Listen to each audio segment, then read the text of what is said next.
This is our week 3 of our series, 13 Reasons Why Jesus is the Answer to Your Life. In your life, He is the answer. We've gone over, last week we talked about how God transcends our thoughts. He transcends our culture. He even transcends time. The week before that we talked about something, I don't remember, but it doesn't matter. Hey, this week we're talking about something really cool. Really cool. But before we get into that, we gotta do something. So we're gonna do something that we do every week. Jesus is. Okay, one more time. Jesus is. All right, cool. Man, I like the energy in here tonight. We had some donuts. We had some coffee out there. We're caffeinated. Our sugar's spiked. We're ready to go. Hey, but the reason we always say Jesus is real is because He is real. Israel. Wow, that's crazy. Israel, like Israel, the nation. Wow, that's crazy. Sorry, that was like one of Zach's Ashton's corny joke was awesome. But here's the thing, is that, man, God is real in your life. He's real. And what that means is that no matter what you're going through, He sees you, He's involved in your life, He's very close to you. He's not a God that stands far off, but He's in your situations. When you walk in to the halls each week and you go back when you're in school, He's with you as you're walking into your locker room. He's with you when you're at your house all by yourself. He's with you. And today I just want to talk about the title of my message today is this. It's He sees you where you're at. He sees you where you're at. You see, I had a conversation with a young man last week, and we were talking, and he said, well, maybe I just need to wait to come to church until I get my life right. And that is the farthest from the truth. You don't have to wait to come to church. You don't have to wait to get to God until you get your life cleaned up. But God is coming after you. He's pursuing you when you're dirty, when you're messed up, when you're living in sin. He still loves you. He still wants you. And that's the crazy thing about God. And so if there's a main point tonight, if there's one main point that I have for you tonight, if you remember one thing, it's this, is that God does not leave you where He found you. Let me say that again. God does not leave you where He found you. And can I tell you that in my life, some of you guys don't know my story. Some of you do. In my life, God has not left me where He found me. See, I grew up in a home that loved Jesus, that loved God. But I went away from that my teenage years. I went my own way. I tried my own stuff. I experimented with drugs and alcohol when I was a teenager. I was looking for meaning in all the wrong places. And can I tell you that Jesus, when I met Jesus, it wasn't because I cleaned myself up. It's because He didn't see me where I was. He saw where I could be. And I tell you the same thing tonight, is that Jesus doesn't see you for where you are right now, but He sees you for where you could be, for where you're going to be, for where He's calling you to be. Because, man, Jesus does not leave you where He found you. And that's why we serve Him. That's why He's the answer. And I want to look at a story today found in John chapter 8. So if you guys have your phones, you can go to YouVersion and go to events. Sorry, I'm a little stopped up tonight. So if just bear with me. But on YouVersion events, we've actually created an event, and you can go and check out. We even have announcements at the bottom and verses to follow along with. But I'm not going to read the whole chapter to you like I did on Sunday. But I'm going to just paraphrase it for you. In John chapter 8, Jesus is meeting with some people in the temple. The temple was like a church. It was like the place of worship. And they bring in this woman who the Bible says that she literally was caught in the act of adultery. She was caught in adultery, for those of you who don't know, is when you're cheating on your wife or your husband with somebody else. You're having sex with them. And this woman's brought in to the temple, and everybody looks at Jesus and they say, Jesus, the law says we should stone this woman. And I'm not talking about recreational stoning. I'm not talking about, going with your friends and getting some medical, marijuana or whatever. I'm talking about picking up a rock big rocks, and stoning this woman until she was dead for a sin that she had committed. And they asked Jesus, "What should we do, teacher?" And Jesus does something really crazy for the time. Because Jesus was the Word of God. He is the Word that was made flesh. He is the law. He is the fulfillment of the law. But instead of doing what the law did, what he did was he bent down, and he starts writing in the sand. And as he's writing, he looks at the people and says, all these religious men, he says, "You who have not sinned, cast the first stone." You who have not sinned, cast the first stone. And the Bible says that literally all the men dropped the stones that they were about to throw at her. They all dropped the stones, and they walked away one by one. One by one, they walked away. And then Jesus turns back to the woman who was caught in adultery. And he so lovingly says to her, "Where are your accusers? Where are the people? Where are the men that were going to kill you?" And she says, "They're not here." And then he says something that's really cool, because he says, "Go and sin no more. Go and sin no more. I forgive you. Go and sin no more." Because Jesus does not leave us where he found us. Jesus does not leave you where he found you. And I can tell you right now that I'm a sinner saved by grace, but I'm not defined by my sin. Because instead of being a sinner now, I'm called a son. And God doesn't want you are a sinner, but God doesn't want you to stay as a sinner. He wants you to become a son or a daughter. That's what he wants you to do. So the first point is this, is that God or Jesus stands up for the underdog and the sinner. He stands up for the underdog and the sinner. Point number 2 is he stands up for the poor. God stands up for those who can't stand up for themselves. He stands up for the poor. We got some nightlight pictures up here. And can I tell you, one of the most humbling experiences I've ever had in my life is working with people who have literally nothing. They have literally nothing, but yet there's joy there. They still have this happiness of life, and it's one of the things that it's very fulfilling. So once a month in the summer, we go to Nightlight, and I just want to flip through some pictures. There's Matthew. There's Matthew. He washed people's feet, which was amazing because Jesus did the same thing, and they have a center for that. And there's Jeanette and Kylie serving. There's Brooklyn painting some fingernails, and kind of what Nightlight is. There's Deb. What Nightlight is, it's where the lowest income people, the people that are homeless, the people that don't have anything, they come under this bridge, about 500 people, and we get a chance to feed them hamburgers. We get a chance to help serve them. We get a chance to help, just all this kind of stuff. We help with 9 Square and just playing with kids and stuff. And it's just people loving people. And can I tell you that Jesus loves, he stands up for the poor. He stands up for them. In Matthew 5:3, it says this, "Blessed are the poor in spirit, for theirs is the kingdom of heaven." So remember, these are reasons why Jesus is the answer to the world. He's the answer for your problems. He's the answer for everything. Blessed are the poor in spirit, for theirs is the kingdom of heaven. Matthew 5:3. I remember I met this man in Guatemala. I've gone to Guatemala twice. And Guatemala, if you don't know, is a very poor country overall. And some of you guys went with us this last summer. And I think we're going to try to go again this next next summer. So you guys should be planning that now. I'm just saying.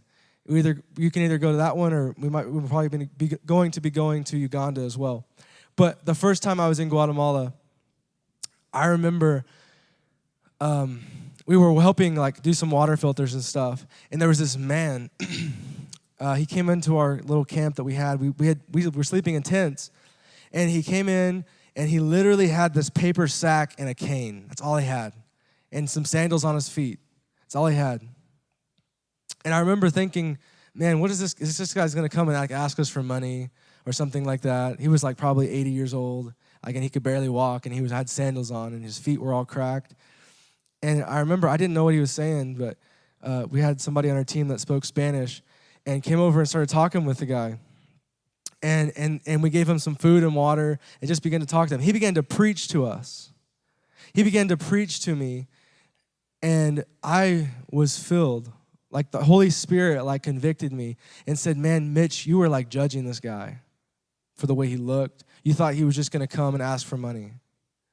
And I just remember thinking, wow, this is amazing. And he ended up telling us that he's been traveling around from town to town for the last 50 years, just preaching the gospel. All he had was a sack. And in that sack, he unraveled it. It was just like Walmart bags. He unraveled it. And in that Walmart bag was a Bible. He took out his Bible and he began to preach to us. And I just remember saying, God, you are with those who are poor in spirit. Those who are poor in spirit, blessed are the poor in spirit, for theirs is the kingdom of heaven. And can I still tell you guys that this isn't just talking about material things. This is talking about a humility. This is talking about whenever you are humbled by God. Whenever, like I told you guys, in my life, I was humbled by God at the age of 16. I'm humbled by Him, almost on the reg, on the daily. I am and it's one of these things that it's hard to explain. But poor in spirit is when you don't have anywhere else to go but God. And that leads me to my last point. The ninth reason why Jesus is the answer is that He stands up for those who are crushed. He stands up for those who are crushed. In Psalms 34:18, it says this: the Lord is close to the brokenhearted and saves those who are crushed in spirit. The Lord is close to the brokenhearted. Man, some of you guys, I just began to pray over this verse. Some of you guys have felt that feeling of being crushed. Like there's a weight on your shoulders. Like there's this pressure that you can't get rid of. Like some days you don't even know how you can make it. Some days you don't even know if you have purpose or there's meaning in life. And some days you even think, does it even matter that I exist? Does it even matter that I'm on this earth? Would anybody miss me if I wasn't here? And you have this pressure. And I believe that it says God is close to the crushed. He is close to the crushed. And what that means is that he's feeling your pain with you. He's pressing in. He's lifting you up. And He's bringing other people around you in this family that we call Momentum, in this family that we call church, to lift you up and to take that crushed spirit that you have, that broken heart, and make it into something beautiful, to restore it. Because, man, like I said on Sunday, if you guys were here, that you have purpose. You were made on purpose for a purpose, and the enemy wants to take your purpose from you. He wants to take you out, and the way he does it is he says you don't matter. There's no reason for you to exist. And can I tell you, that is a lie from the pit of hell. You matter to God. You were created on purpose, and you have a future and a hope. And I just want to let you know today, somebody has had these thoughts recently, and I just want to rebuke any spirit that comes on you that says that. Because, man, this generation, you guys, I believe in so much. I believe in you guys so much that I'm willing to put my whole life on it. I'm willing to sacrifice everything to pour into you guys. And these leaders, they believe in you too. And how much more is God with you? How much more does God believe in you? I don't know, I just felt like somebody in this room just needs to hear that. Maybe a lot of people need to hear that, is that God is close to you. He's close to you when you're crushed. And in closing, I want to read another scripture. So Anthony, if you can just come up here. In closing, I just want to read this scripture. In Psalm 68:5, it's one of my favorite verses in the Bible. And like I said in the beginning, is that God is not going to leave you where He found you.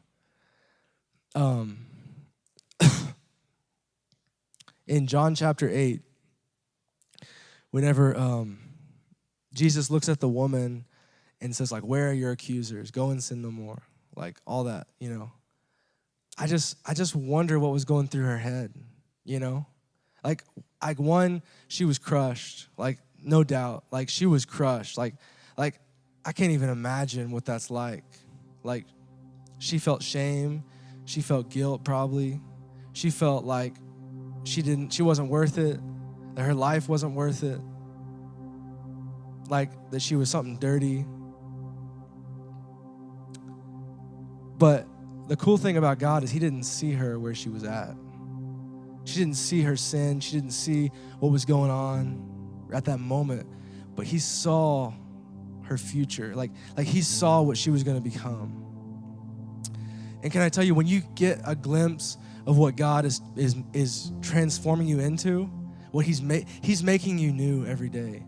He's developing you. He's molding you like a potter molds clay. Right now in your life, things may be really tough, but God only reserves the really tough situations for his finest works. He reserves those trials and those tribulations and the things that are going wrong. Maybe, just maybe, the hell that you're going through right now is going to get somebody else to heaven. Let me say that again. Maybe the hell that you're going through right now is going to get somebody else to heaven. What I mean by that is that you're going to be able to relate to somebody. You're going to be able to relate to somebody that is going through the same crap that you're going through right now. Somewhere in your life, you're gonna look at some teenager. You're gonna look at some friend. You're gonna look at some just adult or person, and you're gonna see you. You're gonna see you, and you're gonna see all the times that God was faithful to you. And what you're gonna say is that I know it sucks right now, but God's got a plan for you because he's a good father and he loves you. He's a good father and he's not going to abandon you. In Psalm 68 says this, he says that God is the father to the orphan. Let me say that. God is the father to the fatherless. A defender of widows is God in his holy dwelling. He's a father to the fatherless. It gets me every time that I know that I have a good father that loves me. And I just want to communicate that to you, that you have a father that loves you. Jesus did the same thing I think God is doing to us. A good father he may discipline his kids, but he's looking to where they're going to become, not where they're at. He's not leaving them in the same place. That's what God does. He disciplines his kids. A good father disciplines their kids. A good father picks you up. I just want to say today that if there's anybody in here that feels like they can't stand, like that the weight of things are going on are too heavy right now, I just want to say that we serve a God who is going to help you stand up. Who's going to say, go and sin no more. Where are your accusers? They're not there anymore. I don't care what anybody ever said to you. I don't care if somebody spoke something over your life that said, man, you're just a loser. You're never gonna measure up. You're not pretty. Those words are a lie. Because, man, Jesus has overcome. And he's saying to you the same thing he said to that woman, where are your accusers? Because when we stand with Jesus, the crowd disappears because he's writing in the sand right now, and all those words that were said about you, all the actions that you've done in your past, they're all gone. They're all gone. Let's pray.